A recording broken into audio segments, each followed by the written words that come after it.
Hi, everyone. Thank you very much for joining. I'll just get started in the interest of time and I'll go through the house rules and then I'll hand over to our speakers. So welcome. As I said, this is the first EASO Comms Network webinar of 2024. My name is Lisa, and on behalf of the European Association for the Study of Obesity, I'd like to welcome you to today's session. So today's session is going to focus on hormonal and psychological management of stress in obesity treatment. And our session chair today will be Dr. Andrea Kurin, who is the co-chair of the Obesity Management Working Group of EASO. So today's webinar is being recorded, and the webinar recording and relevant links and resources will be available after the event. To remind everyone, the EASO Comms webinars are free to attend. The schedule is developed for members of the Comms network, but the webinars are openly accessible to others. So please do encourage your colleagues to come along to the session. So the house rules for today's webinar is that if you would like to ask questions, please post them into the chat as the speakers talk, and then these will be collected up and the Q&A will be moderated by our session chair at the last 15 minutes or so of the webinar after our speakers present. Please do follow EASO on Twitter and our other social media platforms, and I'll be sharing the links to those throughout the event. And you're really invited to keep your cameras on too, if you would like to, but there's no obligation to. So your feedback is really, really important. I'm going to share the feedback links, and please do, if you have the time to give us the feedback. Your ideas really help to develop the future webinars, so it'd be great to hear what kind of themes you would like to see. That's it for me. For now, I'm going to hand over to our session chair, Andrea Kurin, but thanks again for joining today's webinar. Thank you. Thank you very much, Lisa, for this introduction. And I would like to welcome you, everyone, and wish you actually a Happy New Year. We are still in January, so this is the first webinar of the year. And I think that the topic is very, very interesting: hormonal and psychological management of stress in obesity treatment. And I think it's interesting, not from the perspective of obesity, but for all of us. Maybe we can take notes and some good tips of the management of stress now that we are starting a new year with a lot of activities. We have here today two excellent speakers that will give us an overview of hormones and stress related to obesity from two different perspectives. One more biological and medical, that will be presented in about 20 minutes by Professor Elisabeth van Rossum. She's professor in the field of obesity and stress hormones. She's internist endocrinologist and works at Erasmus University Medical Center in Rotterdam, Netherlands. And she will speak about stress, glucocorticoids, and obesity.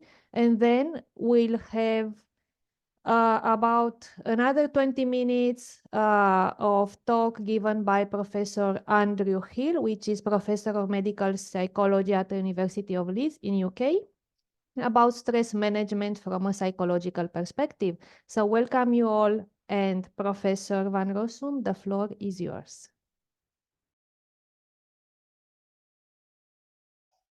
Well, thank you so much for this great introduction and for the invitation to talk here.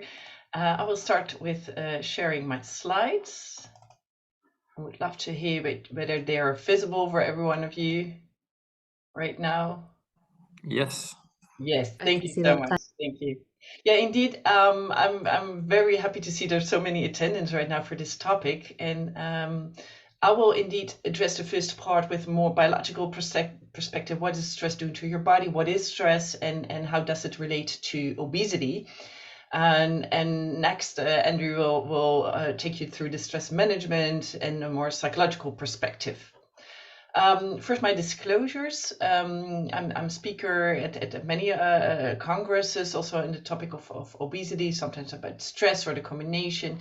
And I do also have some board functions as for the Partnership Overweight Netherlands. So we give advice to the Ministry of Health in the Netherlands.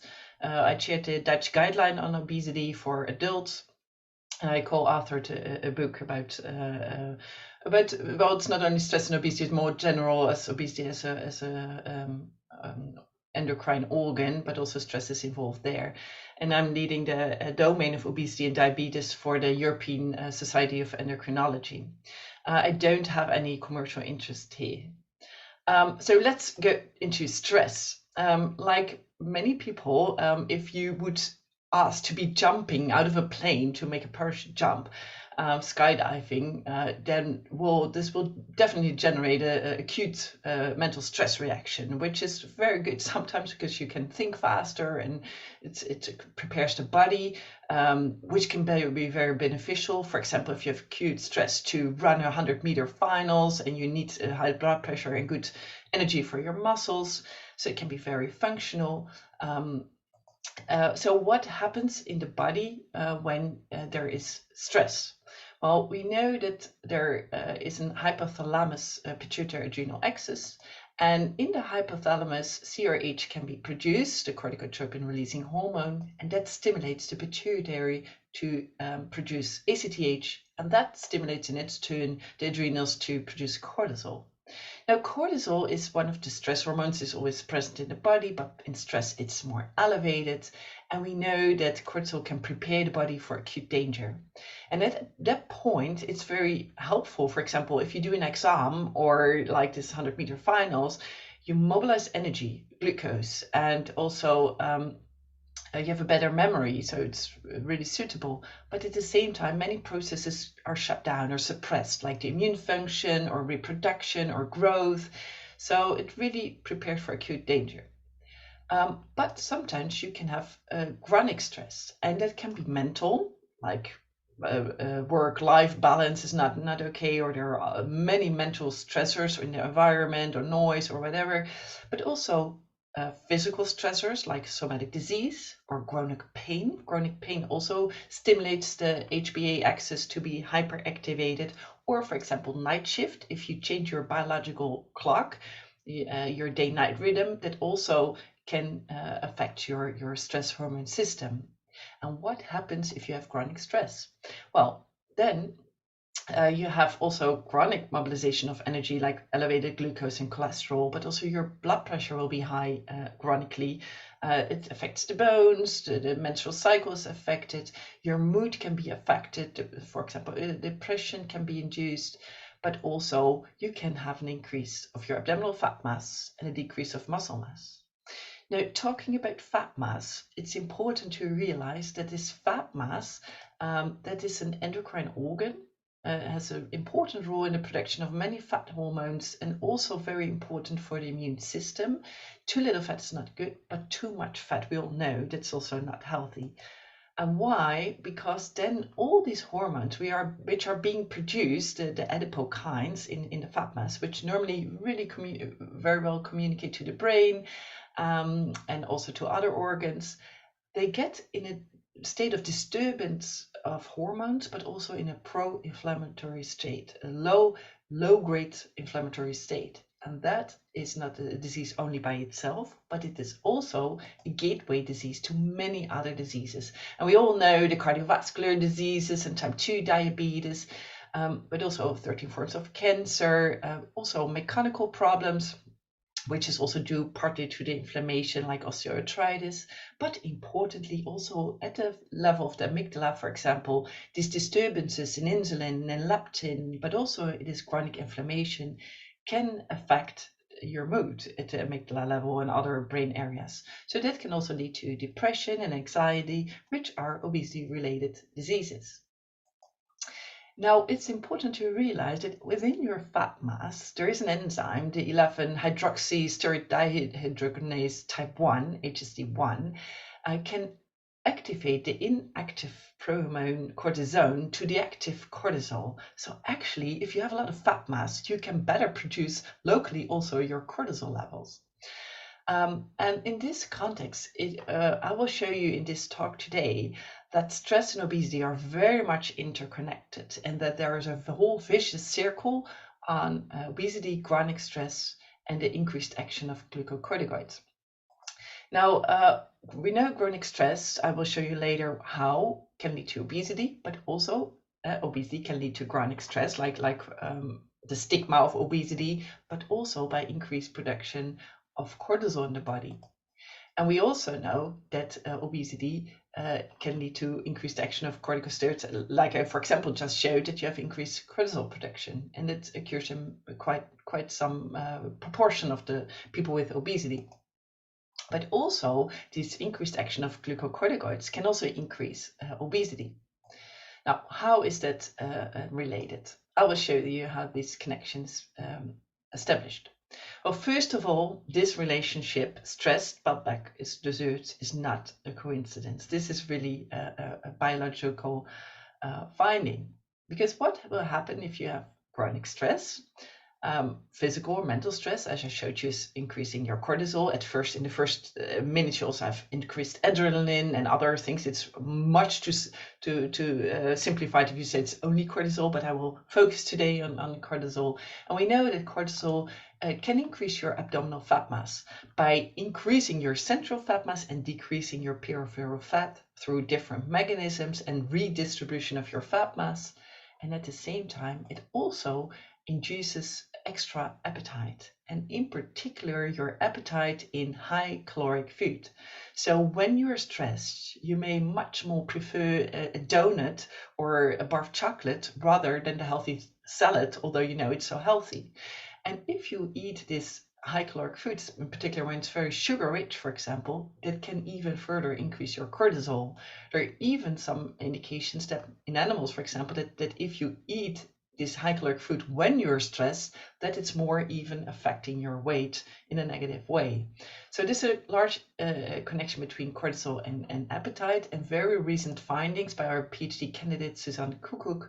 She found that there's also, for the long term, the stress hormone levels are associated with increased food cravings. And you see here a trend for hair cortisol. I come back to the measurement later, but you see a slight trend. But in particular, for the long term cortisol, as measured in hair, we saw a significant increase with more food craving the higher your hair cortisol is.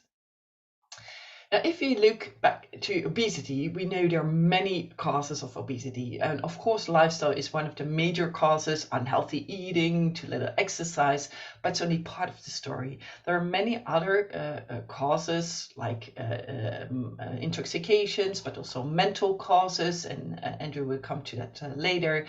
And medication can have also weight-inducing side effects. There are hormonal causes and also some more rare causes like hypothalamic or genetic obesity. Well, it's sometimes time-consuming to disentangle which causes is playing a role in your patient, because it's most of the time necessary also to have the proper treatment, to determine the treatment. And we are currently in the Netherlands. We have a Dutch site to check causes of obesity.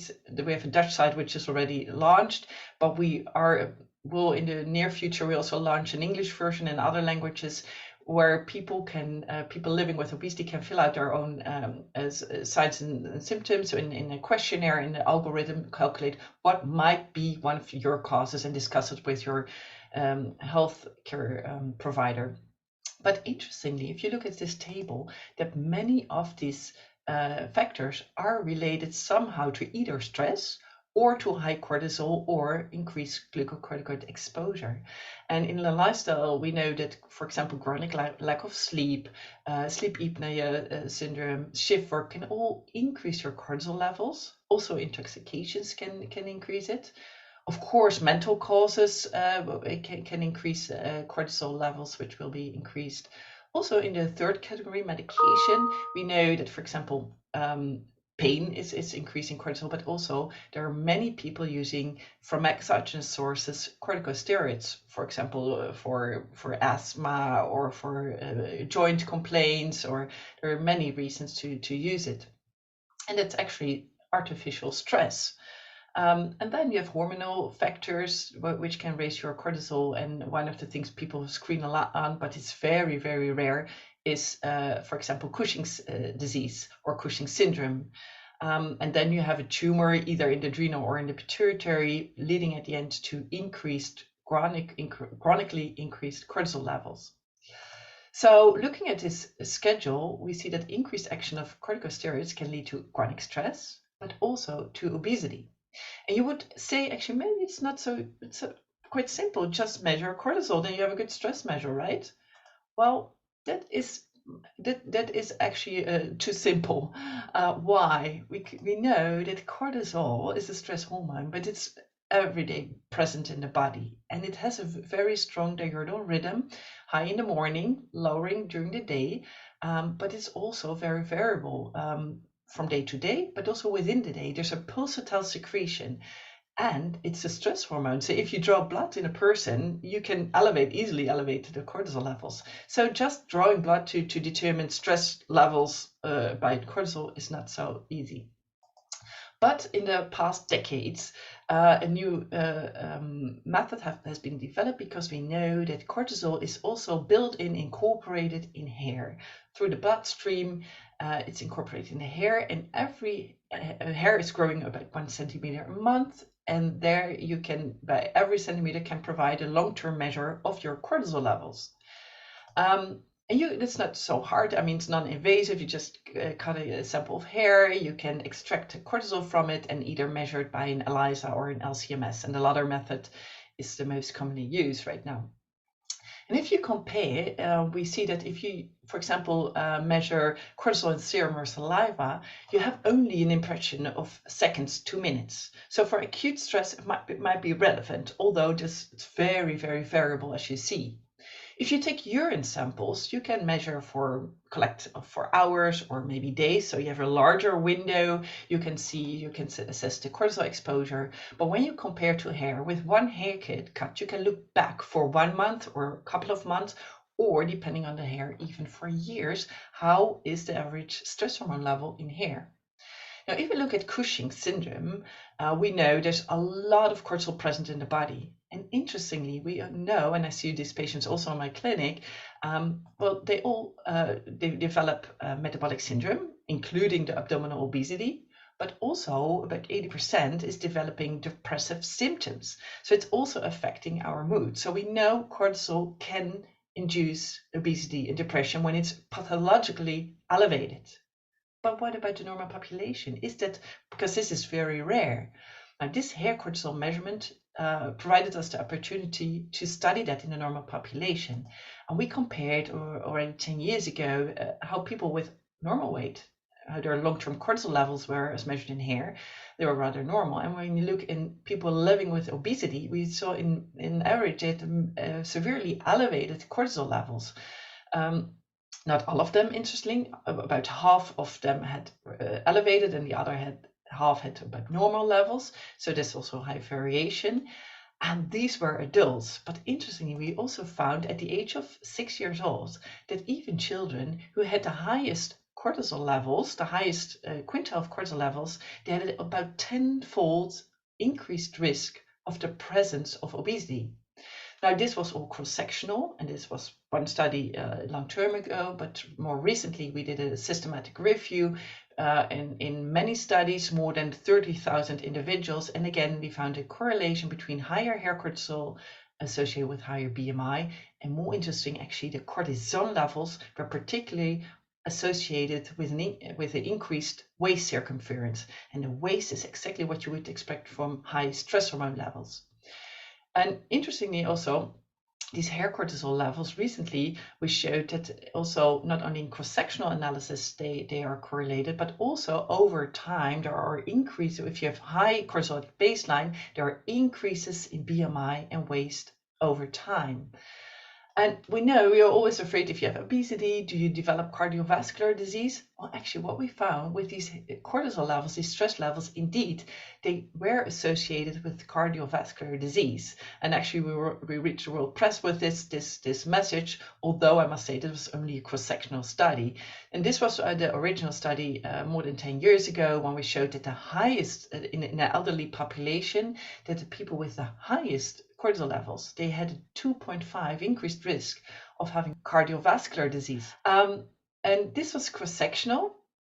And now we did a new study on that also high cortisol is over time. When we followed up a large cohort, about 5 to 7 years, we followed them in time, and the people who had at baseline, in particularly high cortisol levels, they also have a higher chance of incident cardiovascular disease. And in particular for the young population, the younger ones, they had an odds ratio of 3.7, and on average for the whole group, the odds ratio of developing cardiovascular disease was 2.2. So what you see here is nowadays as a doctor, you've often, if people have obesity, you look for risk factors for example, cardiovascular disease, and we check cholesterol and diabetes and smoking, but we never check stress because it's so hard to measure. But this hair cortisol is one of the ways to measure long-term stress. And actually, in a cross-sectional study, we found also that the increased risk on cardiovascular disease is similar to smoking or type 2 diabetes if you measure stress in hair. Now, the way stress can affect the system is very variable between persons. And we know that cortisol needs a receptor to exert its effects. And in every cell of the body, in the brain and the whole body, there's a glucocorticoid receptor, and cortisol bind to the receptor. It is an essential step to have an effort, to exert an effect. And after dissociation of a whole protein complex, it moves to the nucleus of the cell, and there you have different ways of acting. It can either bind to the DNA and it stimulates all kinds of metabolic and hormonal effects, but it can also, through direct protein-protein interaction, go to other DNA of other genes and thereby also, for example, inhibit transcription. And that mechanism is very important for the anti-inflammatory effects, for example. And we now have developed with Robin Langton and Anand Iyer and also Jordi Renes, we're working on a bioassay, and this is very well measuring how sensitive is an individual for their own stress hormone cortisol. So you can imagine if you're more sensitive, then the effects are greater than where you're resistant. And you can measure the sensitivity on different levels, for example, with a bioassay. And another way to know whether a person is sensitive or not is looking at the genes. Because we know there's a genetic variance in the glucocorticoid receptor. What we found that some are associated with a more hypersensitivity of the receptor. So we found associations with, for example, more fat mass, less lean mass, and a higher risk of type 2 diabetes, but also higher risk of depression, so the stress-related disease. And at the other side, there are also sort of gene variants which are related with maybe more protective effects.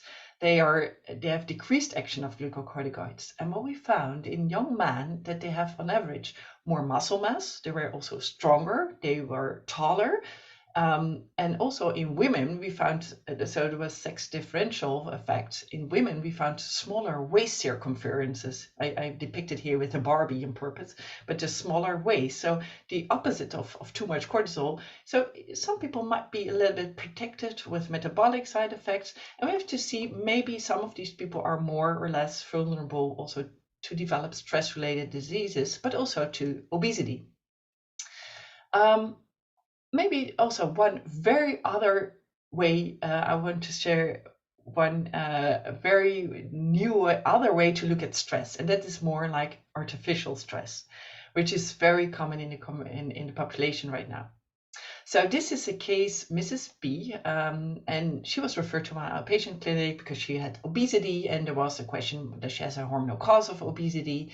And this was her history. And as you can see, like I often see, there's a whole list of obesity-related comorbidities like asthma, sleep apnea syndrome, joint complaints. But she had obesity, and it increased in the past years. She couldn't exercise anymore because she had a scooter accident. She was in a so she couldn't walk anymore.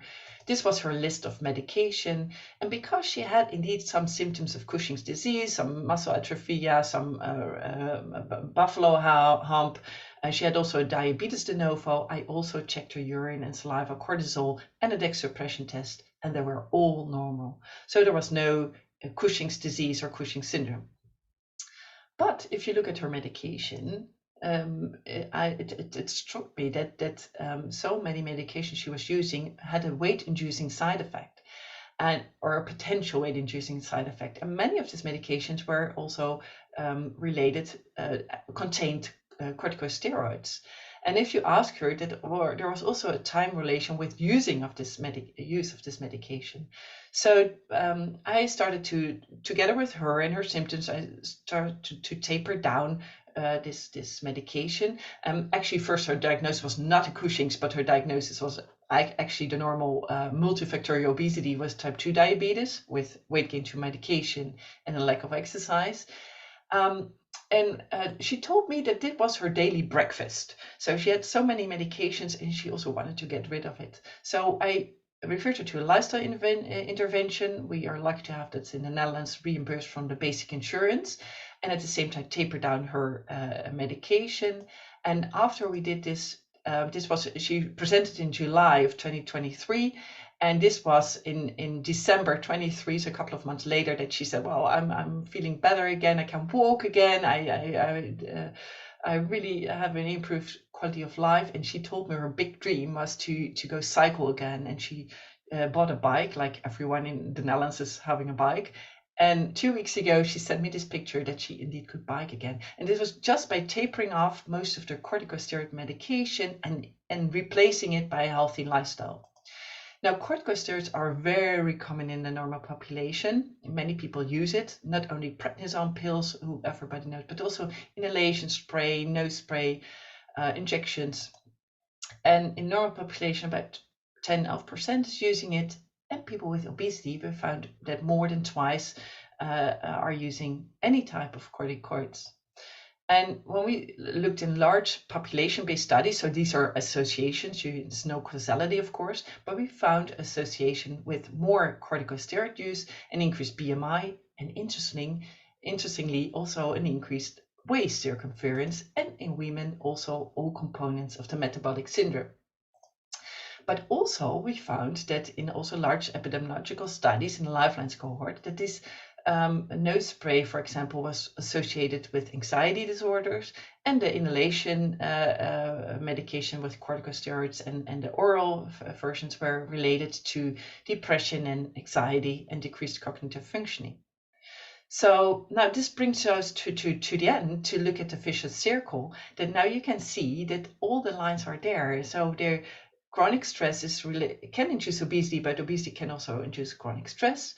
And they're both also very much interrelated. How at a tissue level is a person sensitive to their own cortisol? How is a person exposed to exogenous cortisol or to stress or environmental or psychological or physiological stress, which we heard a lot more about in the next talk, and also how to address it. We know in general that if you decrease your weight, that also cortisol levels can decrease, because also inflammation is going lower.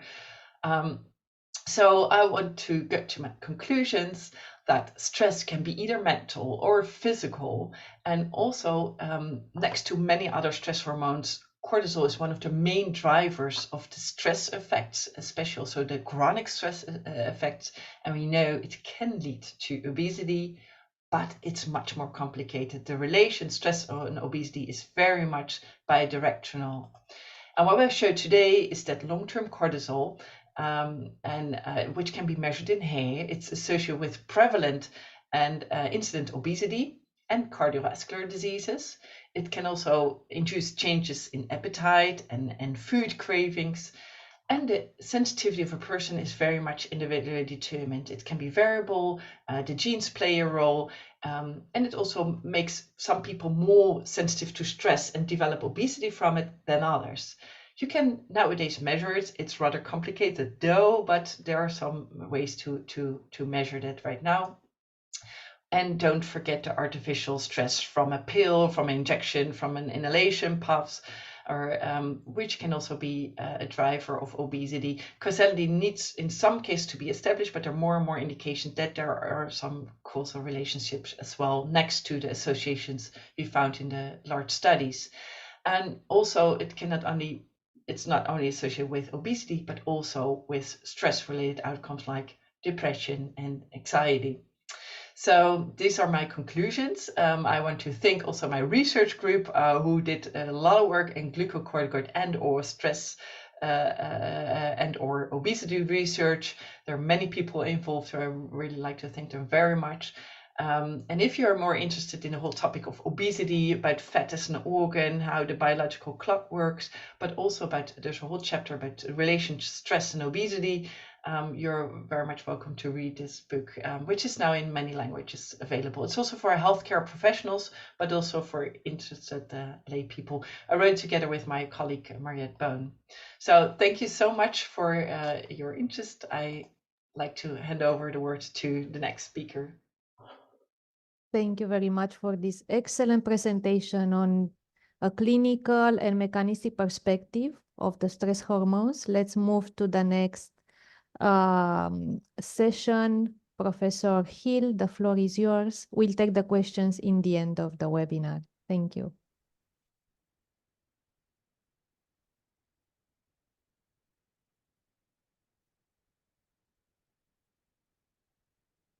I clearly can't talk while I'm loading up my slides, but hopefully you, everybody can see those. So what I'm going to do is to give you a complimentary, I hope, perspective on stress from my point of view as a psychologist.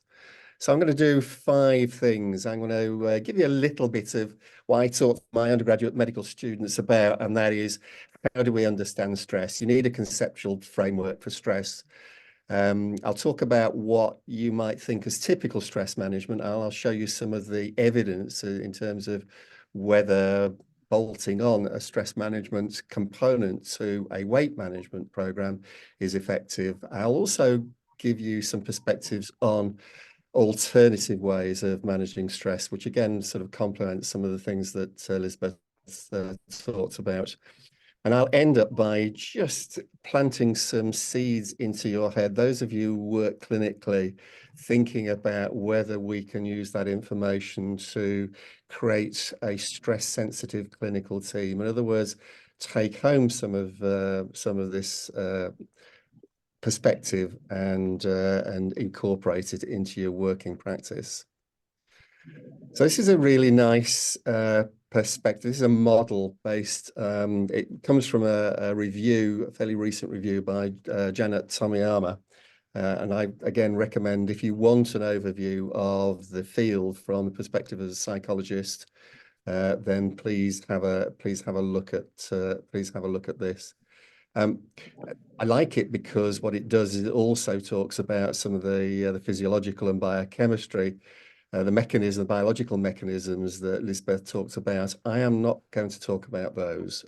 What I will do is I will talk about the way that we can break down these interactions and look at them in terms of cognitive perspectives and behavioral perspectives, but also to link obesity to stigma and the way that stigma works on stress too.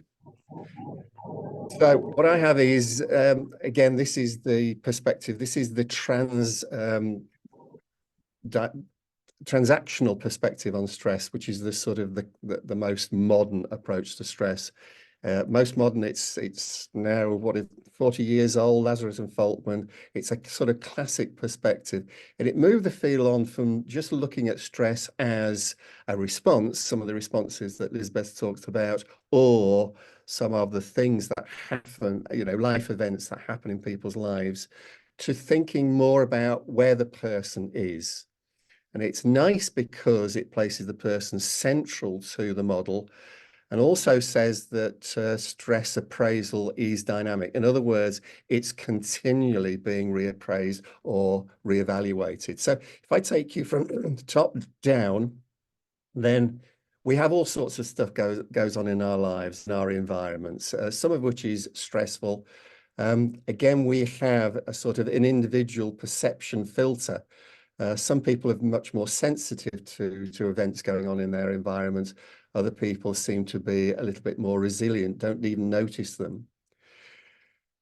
The person comes in because they interpret what's going on and make an interpretation as to whether this stress is irrelevant, it doesn't matter, whether actually some of these things that are happening in our lives, and we need stresses in lives, it gives us mobility, gives us action, gives us threat, gives us enjoyment. Life without stress would be very, very dull. So some things that happen in our lives we can interpret as positive. However, other things that happen offer a threat. They are a challenge. They're perceived as potentially dangerous, but they're only dangerous if we don't have insufficient resources. So in other words, it's what we take to that situation, how we appraise it. If we have a history of managing that and we think we have sufficient resources around us, particularly social support, then we can take it in our stride and it is not perceived as particularly stressful. However, if it overcomes the resources that we feel, then we have to find some ways of coping with it. And I'll talk about the distinction between problem-focused and emotion-focused coping in a minute. But stress doesn't just happen like that. It's a dynamic. Okay, so we're continually going back to this appraisal. Is it continuing? Is it still a threat?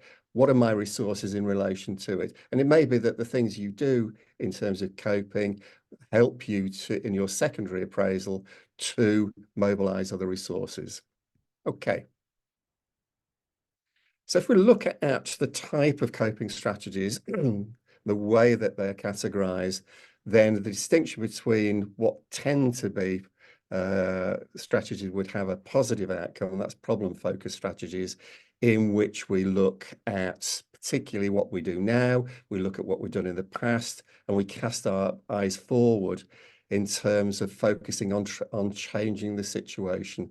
So what we can do to modify the situation so it reduces the current stress and we avoid future situations which are much more similar. We rarely are in those types of circumstances. More likely, we have to focus on the way it's making us feel. And these are emotion-focused strategies, which again, you will recognize in your own daily lives. We book holidays, we use leisure, we use ways of relaxing as coping with stress. We compartmentalize, we deny that this is important. Okay, denial is a very common strategy, or we distract ourselves with other tasks. We talk about these things with others, or we overtalk them and overthink them, and that's called rumination.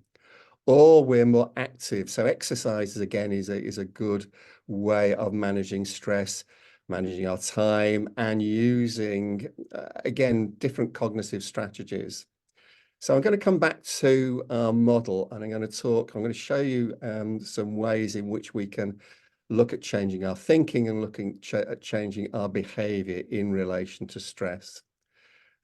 And when you go back to the coping strategies, I've highlighted a few of these, which are the basis for most of the approaches that traditionally use in stress management. So focusing on relaxation, in particular building in imagery and mindfulness, focusing on talking about how we're feeling, using exercise, and again, some of the cognitive strategies, looking at the way we prioritize what we do.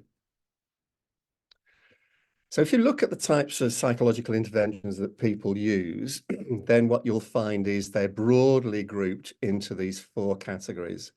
There's one group which uses mindfulness and meditation techniques, one group that uses relaxation, in particular things like guided imagery, you know, cast your mind into an image in which you are sitting on a beach, for example, and really enjoying the walk along the beach, the warm sand beneath your toes, the cold water that spills. So again, it's a sort of distraction, but it's also taking you off into a nice, safe, enjoyable space.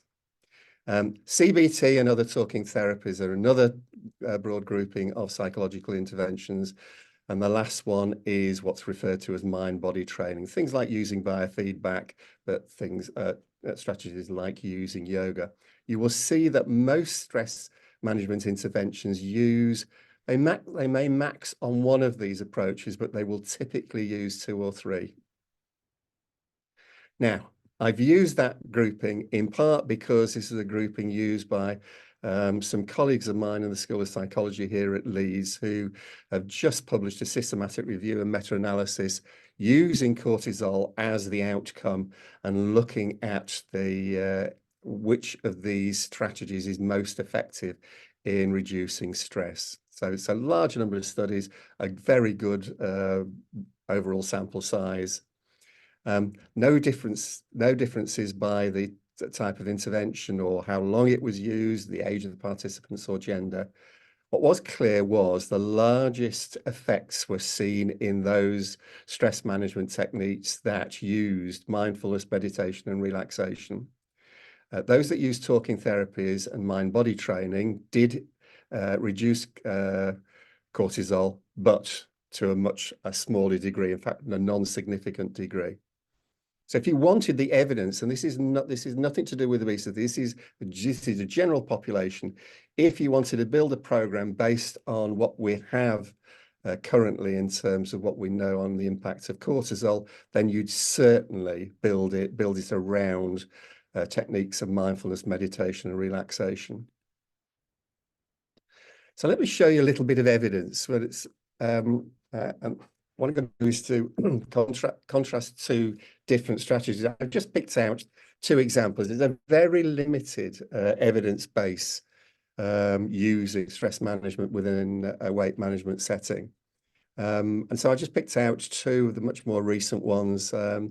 There's a group from Athens in Greece who have used an 8-week program, which is 1 hour per week plus homework, again, which is built around things like relaxation, guided imagery, and some strategies for making cognitive change. And this is a second study following an earlier study that they published. What they found was, in comparison to the standard lifestyle advice relating to food choices and exercise, then the people who went through this program both felt more positive in terms of their weight well-being and actually lost significantly more weight. Not huge amounts of weight, but significantly more weight than those in the standard arm of the trial. Another group from Adelaide in Australia have combined a cognitive behavioural stress management program to online Weight Watchers and use the sort of standard Weight Watchers program as the comparison arm. What they found was that the program produced positive outcomes in terms of the psychological measures and in terms of its reduction in cortisol. They didn't find a weight difference. And I wonder whether that is because actually the standard online Weight Watchers program produced a reasonable amount of weight loss. Just a couple of other studies to mention because they're published protocols. French group, Dutil et al. 21-day spa residency. This is a thermal spa residency program, probably the most intensive of all the interventions. I do wonder whether, because I've seen no outcome of this, whether this is a victim of COVID. Actually, to run quite an intensive intervention over a period of COVID seems relatively ambitious. And then an American group, which is looking at the effect of a program which is specifically relevant to Black American women. So those are in progress. There is another literature, so those are all adults. Another literature that's looked at children and young people. Again, it's the Athens group who have put this a systematic review together. Most of these interventions have again built their practice around mindfulness. These authors identify 6 programs, and in 4 out of the 6, there was a difference in BMI percentage or waist-hip ratio. So again, reasonable evidence that these can be effective. However, it just sort of plants into your minds, what is the key outcome in these? Are we putting in stress management programs simply to get better weight loss within these programs? Are we looking for physiological markers of their effectiveness? Or are we content with participant patient improvements in reported well-being? So I'm a psychologist. I know in the interventions that I've been involved with And fairly short-term interventions. I mean, the Adelaide study, for example, it's 10 weeks of interventions over 3 months, group sessions for 1.5 hours, with a bit of homework, okay, associated with that. In terms of hours, it's quite a substantial intervention, but stress happens on a daily basis, on a sort of hourly basis for some people. So maybe these interventions are relatively light touch. Should we expect these interventions to have quite profound impacts on weight, or are we content with an impact on well-being as an interim? I'd also plant in your head, should we be focusing almost exclusively on clients, or should we be thinking about stress management programs for practitioners, those who are part of weight management teams, not just to manage their own stress, but to make them more stress competent? Last couple of points I want to make. So let me go back to the model here. So let's talk again about another way of looking at intervening on behavior and then thinking about weight stigma. So the whole range of other interventions that are focused on helping people to manage the emotional aspects which are common in people with obesity. So problems people have with emotional eating, or problems people have with binge eating. So a whole set of other interventions which are specifically targeting emotionally driven eating. Okay, so I've been involved for many years in guided self-help interventions, which are added to other interventions to manage either weight or type 2 diabetes.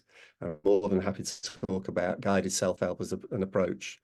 There are also a new brand of third wave cognitive behavior therapies, such as ACT, acceptance and commitment therapy, which is again about helping people to manage the emotions and the thoughts associated with those emotions. Evidence of success for those approaches within weight loss and weight loss maintenance is increasing.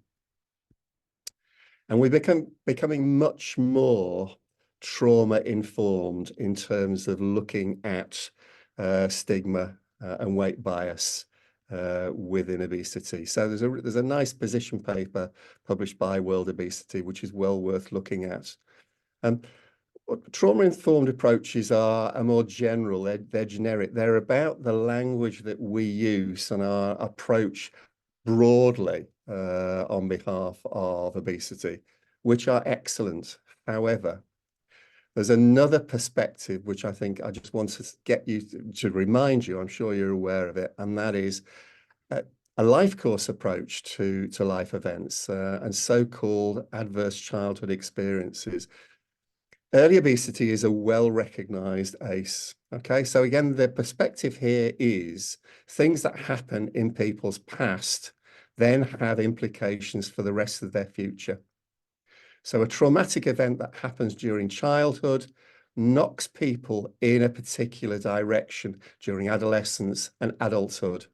Again, one of the areas we've worked in the past is looking at school experience and school streaming. So children with obesity, particularly profound obesity, they are treated differently within schools, and that experience can then jeopardize what happens to them in secondary schools and the subjects they choose, the schools that they get transferred to, and again, poor academic performance during adolescence knocks one's ability to get into university. So again, early life experiences have implications for later work space and qualifications. So again, thinking about early obesity as potential traumatic events or things that happen to young people with obesity leads us to this idea of thinking about trauma-specific interventions.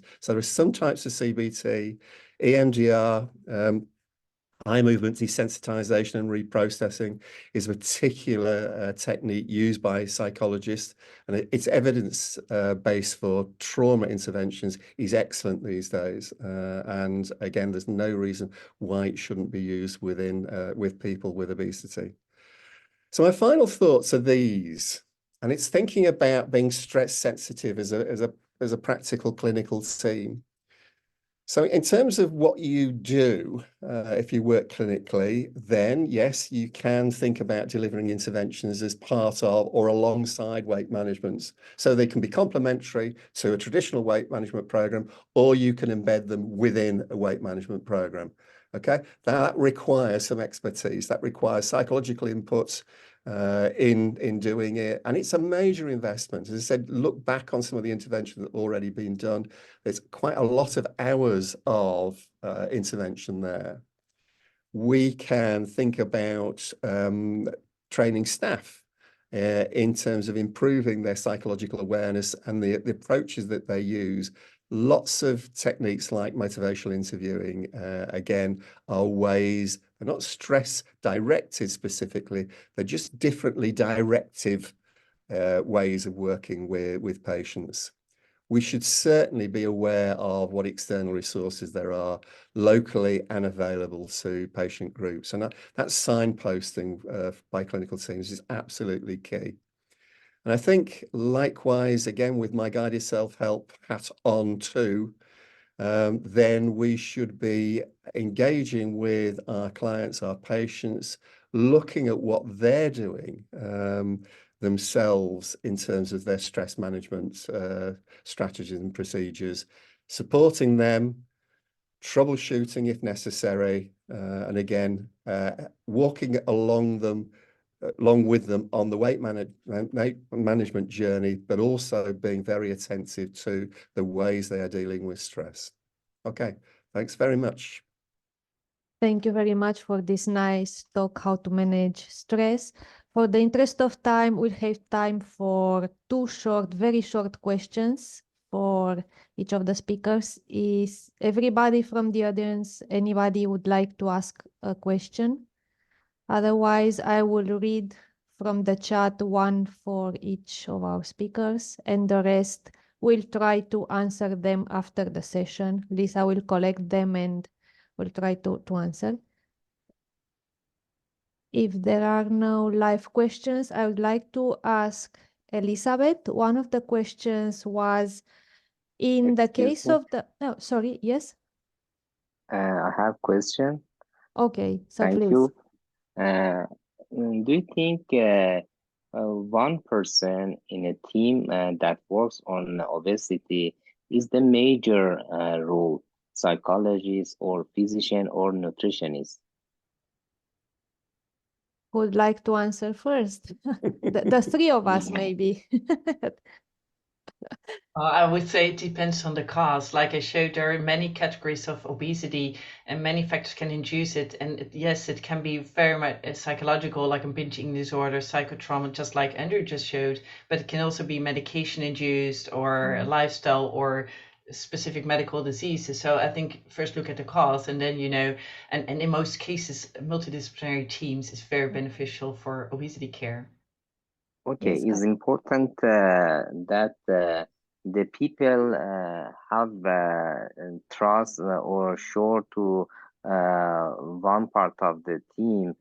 For example, maybe they are easy for physician and they don't attention to the psychology advice. How do I do in this situation? Well, I think it's really, really tricky. I think Elizabeth sort of picked out on what would be the ideal, and that's what we have: multidisciplinary teams. In other words, you have a team of 3 or 4 people who bring different skills. We've got exercise specialists, we've got dietitians, physicians, psychologists in an ideal team. The important thing is that one person can't be everybody.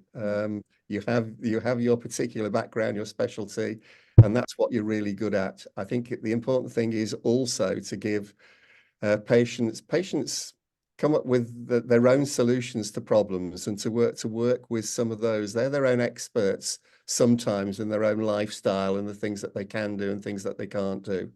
And part of me mentioning motivational interviewing is, again, a way of helping people solve their own problems, identify what's happened, what's worked well for them in the past, and helping them to overcome difficulties in using that. Thank you. Thank you. I fully agree that multidisciplinarity is very important in the management of obesity during the lifespan. Are there any other questions from the audience?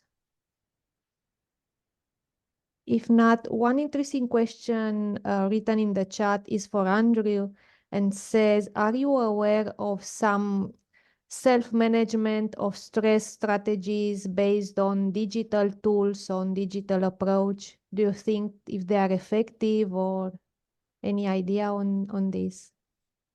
Yeah, we're in a Tricky digital one, age. yeah.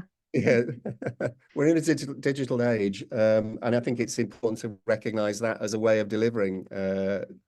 And what it does is it increases reach. But all that is a vehicle for actually communicating with individuals and providing them with resources. So the bottom line is it's the approach which is most important.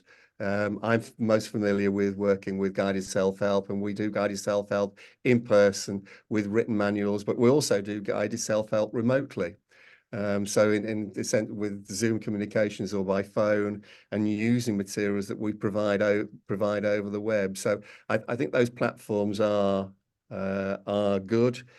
It's connectivity which is really important. So much of the obesity literature says that social support or therapeutic support in weight management is really, really important. And I think what that does also is provide opportunities for stress management. Again, the stress literature says discussion, talking about things, feeling supported is a really good, important way of managing one's own personal stresses. Feeling connected with others is key to this. And so I don't see why that doesn't apply to a supportive clinical team. Feeling connected with that clinical team, again, keeps you on board with managing your own emotions, but also following the advice of that team. Thank you. A short question for Elizabeth. Valeria Stockham, she's a dietitian, and she asked in the chat, could you give some more details on the mechanisms of weight regain related to antidepressants? I think that all of us have some examples and would like to have this explanation in a practical way. Yes, well, there are many different antidepressants with through different mechanisms they can lead to weight gain. So there are some categories who are more known for, like mirtazapine is very known for weight gain, or tricyclic antidepressants. In general, the SSRIs are less weight inducing, although some are more or less. So sertraline, for example, less than paroxetine, for example. What we did in the Dutch guideline, we have a table with the most weight-inducing medication and also the weight neutral or weight decreasing medication, like bupropion, for example, which is also part of a medication for obesity. But when you combine with naltrexone, but it's also an antidepressant. So you can look at a patient to make a choice which fits not only the depression but also the obesity. And we know in general the mechanisms are multiple. They can affect appetite hormones like ghrelin and leptin. They can influence cytokines, the AMPK signaling. So many different ways it can affect your weight gain. But in general, we know that there's a beautiful meta-analysis and review done that's showing that, for example, exercise, it can be on average as effective for certain types of depression as antidepressants, with the extra benefit is that it's good for the rest of the body also metabolically to exercise, for example. So there's a new way to go to look at the combination of depression and weight, that you should treat both of it, because also treating obesity is good for depression. So we should look at more at the whole person, not only at depression or obesity, but look at the whole person and treat both and choose the right therapies. So yes, there's literature on how to replace that. And I think in the Check Causes Obesity, we also look at depression, but also have now new websites for healthcare professionals how you can see how to replace which medication. So that will be developed hopefully also in English. Thank you. Thank you very much. For the interest of time, we'll have to finish here the Q&A session. There are a couple of unanswered questions in the chat, so Lisa will collect them and our speakers will try to answer them. So thank you everybody for being here. Thank you very much, Elizabeth and Andrew, for these excellent talks and this very practical overview, and see you at the next webinar. Thank you. Goodbye. Thank you. Thank you. Bye. Bye.